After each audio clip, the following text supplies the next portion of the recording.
Hello बच्चों, welcome to my YouTube channel physics arena. आज हम डिस्कस करेंगे geometrical interpretation of differentiation. Last videos में हमने पढ़ा था कि डिफरेंशिएशन कैसे की जाती है, क्या होती है डिफरेंशिएशन और डिफरेंशिएशन को कब करना होता है, किस तरह से करना होता है, ये सब हमने डिस्कस किया था। आगे स्टार्ट करने से पहले बच्चों प्लीज़ इस चैनल को सब्सक्राइब कर लीजिएगा अगर आपने नहीं किया है तो, और साथ में बेल आइकन को प्रेस ज़रूर करिएगा। तो चलिए इसके साथ स्टार्ट करते हैं हम ज्योमेट्रिकल इंटरप्रिटेशन ऑफ डिफरेंशिएशन। तो ज्योमेट्रिकली डिफरेंशिएशन का क्या मीनिंग निकलता है, इसको समझना बहुत ज़रूरी है, क्योंकि इसके बेसिस पर बहुत सारी प्रॉब्लम्स फिजिक्स में आती हैं। तो देखिए मैं यहाँ पे आपको बताता हूँ, तो कुछ समझाता हूँ। हमारे पास एक फंक्शन है y equal to f x. कोई एक फंक्शन है ये, इधर को हम x ले लेते हैं इंडिपेंडेंट वेरिएबल, और इधर को हम डिपेंडेंट वेरिएबल ले लेते हैं दैट इज एफ एक्स, और यू कैन से y और एफ एक्स सेम ही होते हैं। अब देखिए लेट अस सपोज उस फंक्शन का जो कर्व है वो कुछ इस तरह से है। ये कोई कर्व है फंक्शन का, और इस पॉइंट पे देखिएगा यहाँ पर x की वैल्यू पर y will have some value, बिल्कुल, क्योंकि y तो जो है वो x की वैल्यू पर डिपेंड करता है। अब मैं x को चेंज करूँगा तो ऑटोमेटिकली y भी बदलेगा।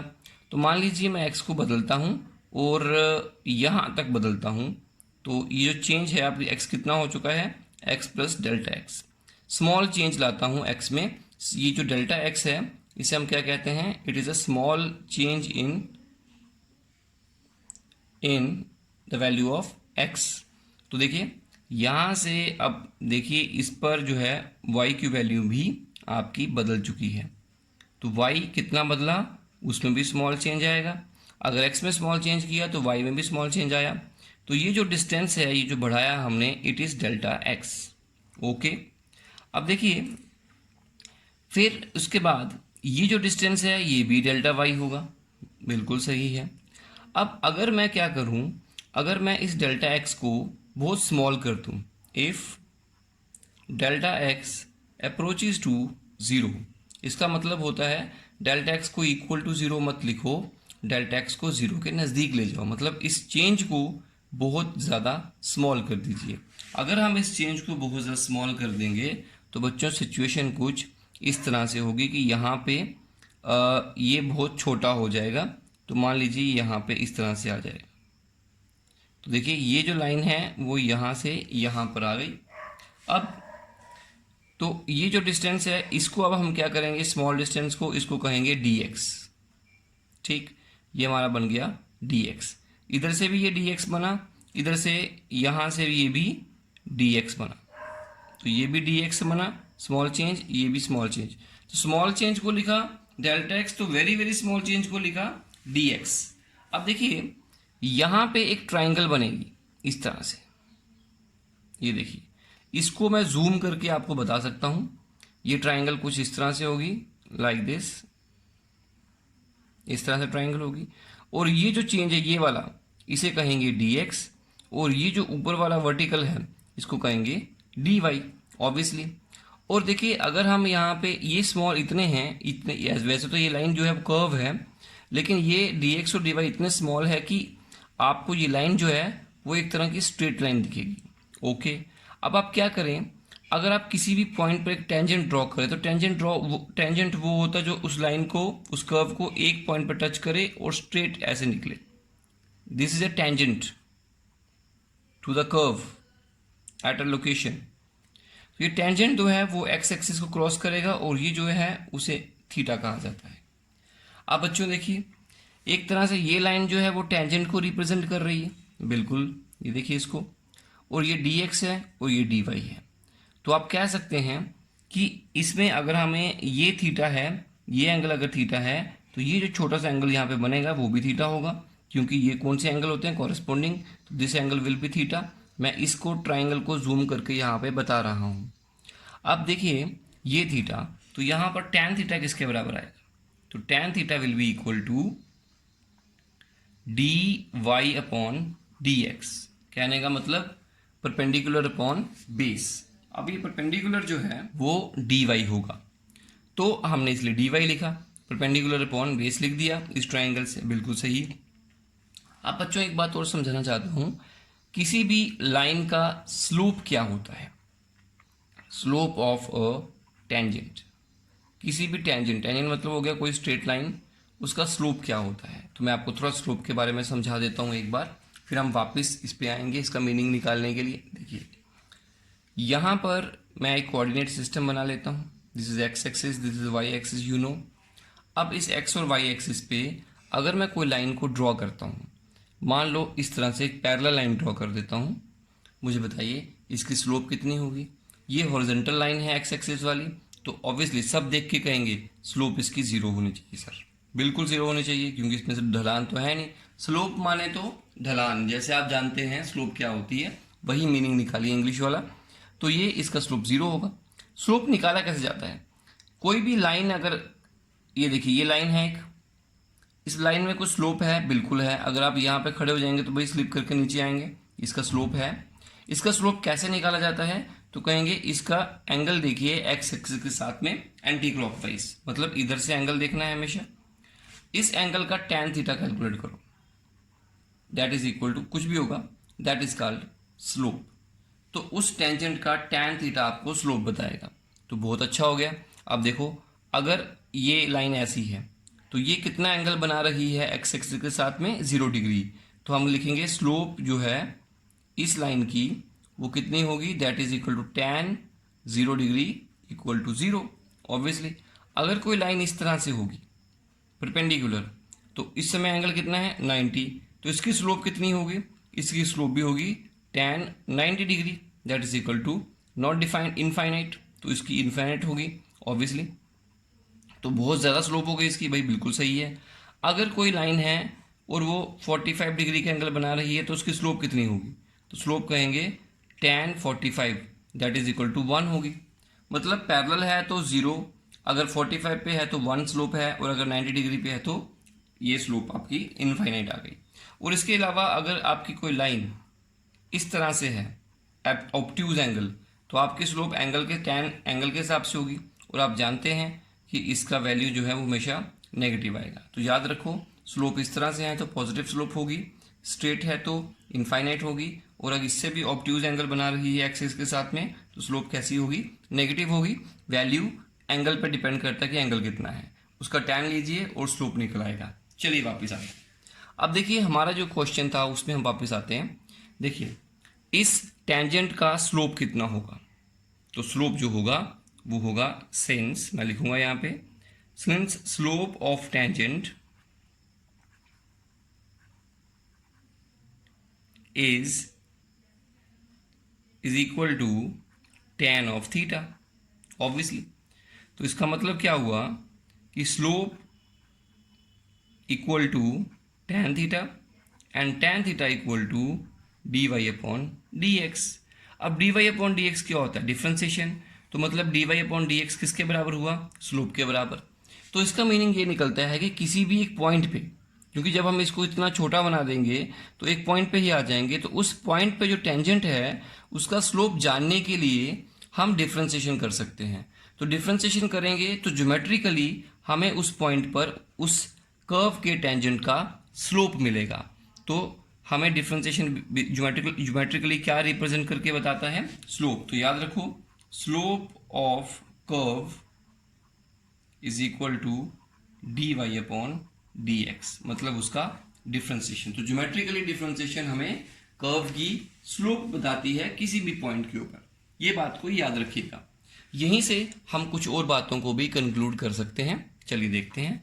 मान लेते हैं हमारे पास में कोई फंक्शन है एक्स एक्सिस वाई एक्सिस, और फंक्शन जो है वो कुछ इस तरह से है, इधर को y की वैल्यूज ले लो, इधर को x की वैल्यू ले लो। ये पॉइंट है A, ये पॉइंट है B, ये कुछ x की वैल्यू है, ये कुछ x की वैल्यू है, यहाँ पे x1 x2 ऐसे ले लीजिए। अब मुझे बताइए ये जो पीक पॉइंट है यहाँ पे टेंजेंट ड्रॉ कर दीजिए एक, तो वो टेंजेंट ऐसे ड्रॉ होगा, बिल्कुल सही है। ये टेंजेंट जो होगा वो इस एक्स एक्सिस के पैरेलल होगा, इसलिए इसकी स्लोप कितनी होनी चाहिए? लॉजिकली 0 होनी चाहिए। इसका मतलब ये निकला कि जो इसकी डिफ्रेंसिएशन है इस समय 0 होनी चाहिए, बिल्कुल होनी चाहिए, क्योंकि स्लोप 0 है इसलिए होनी चाहिए। And this point is maxima, क्योंकि इस x की वैल्यू के लिए y का वैल्यू सबसे ज़्यादा आ रहा है, तो ये पॉइंट a और b के बीच में सबसे हाईएस्ट पॉइंट है, इसलिए इसको क्या कहते हैं, इसको कहते हैं मैक्सिमा। मैक्सिमा सबसे ज़्यादा बड़ी वैल्यू वाला।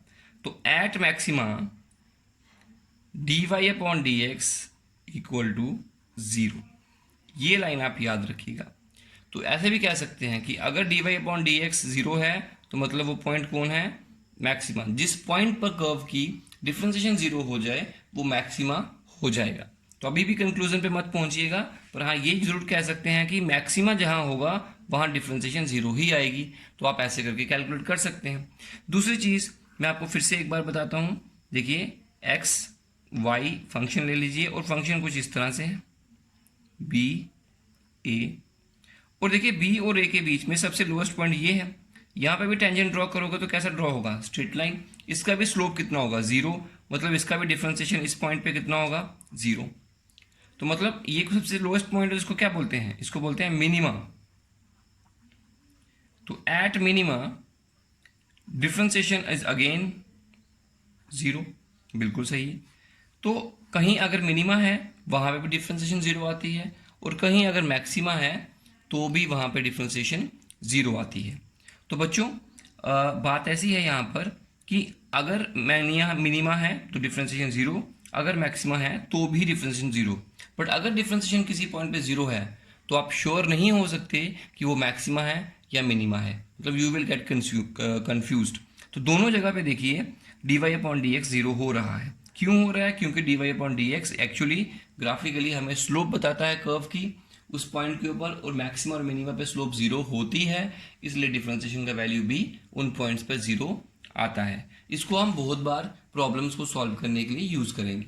चलिए इसके आगे थोड़ा सा और डिस्कस करते हैं। अब बात यह है कि जैसे मैंने आपको बताया कि डिफरेंशिएशन 0 आ जाए तो मैक्सिमा है कि मिनिमा है ये पता नहीं लगेगा, क्योंकि दोनों जगह पे 0 है तो हम कंफ्यूज हो जाएंगे कि मैक्सिमा है कि मिनिमा है। इसलिए अगर हमें कंफर्म करना है कि मैक्सिमा है कि मिनिमा है तो उसके लिए भी हम एक प्लान बनाया। अब देखिए अगर